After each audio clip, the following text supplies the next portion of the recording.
nga natin dito sa ating pinsan is nagsisimula na silang magpakulo ng katas ng sugarcane or yung tinatawag nating tubo. At syempre hindi makukompleto yung pagpunta natin dito kung hindi tayo maglalagay ng bukayo doon sa kawa or yung sa kawaling malaki. Bukayo nga pala mga ka-part-time ay isang traditional na Filipino sweet delicacy o panghimagas na gawa sa pinakuluan at pinatamis na piraso ng buko or yung coconut sa asukal or yung karaniwang brown sugar or mascabado.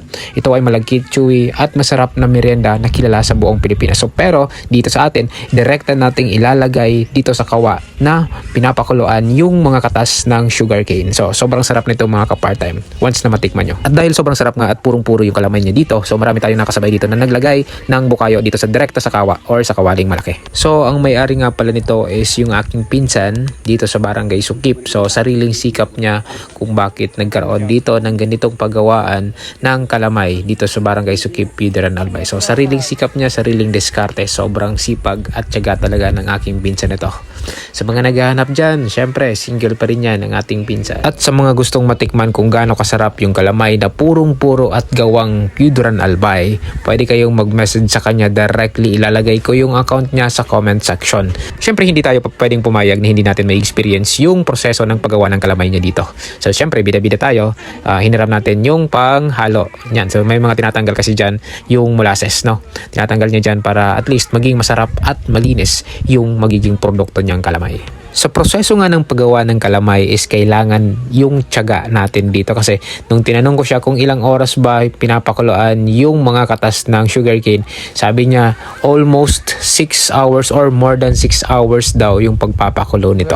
Kaya sobrang tiyaga talaga kasi sobrang init dito sa area na to kasi pinapakuluan, so maraming panggatong dyan sa ilalim. Pero sa kabila ng tiyaga, magkakaroon tayo dito ng masarap na kalamay. At habang hinihintay nga natin matapos yung proseso, ipapakita ko sa inyo kung paano niya kinukuha yung katas ng sugarcane dito.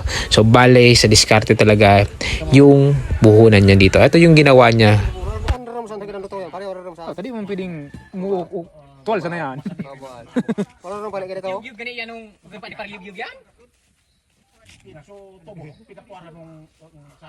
Yung traditional na proseso nga niyan is kalabaw yung humihila niyan habang umiikot. Then, nape-press yung sugarcane and lumalabas yung katas. So, dito, nag-isip siya ng diskarte kung paano niya mas mapapadali yung paghihila ng kahoy na yan para mapihit and para lumabas yung katas ng sugarcane. So, bale, bumili siya dyan ng sirang Landmaster and inayos niya. Then, yung mga gearings dyan is pinag-welding niya. Bumili siya ng mga second hand and ayun. Kaya ako naniniwala talaga ako sa kasabihan, kung gusto, may paraan. Tulad nito, na nag-isip siya kung paano mas mapapadali yung proseso. Kaya nagkaroon siya ng ganitong ideya kung ano yung dapat gawin. Kung gusto nating kumita, maraming paraan.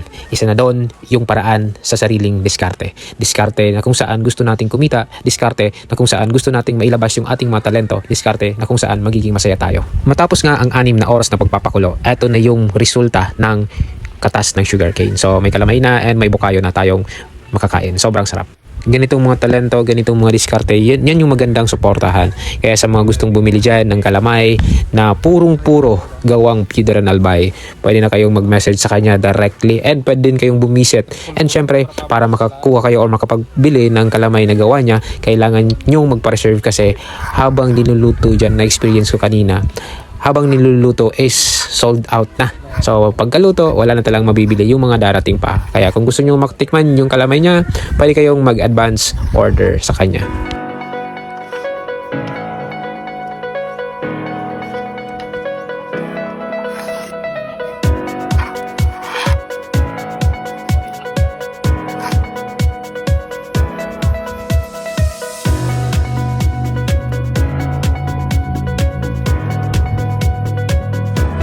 So bago matapos tong video na to, sabay-sabay nating suportahan yung agriculture dito sa Pideran, sabay-sabay nating suportahan yung local business dito sa Pideran, and sabay-sabay din natin ipagmalaki sa buong bansa yung gawang Pideran Albay.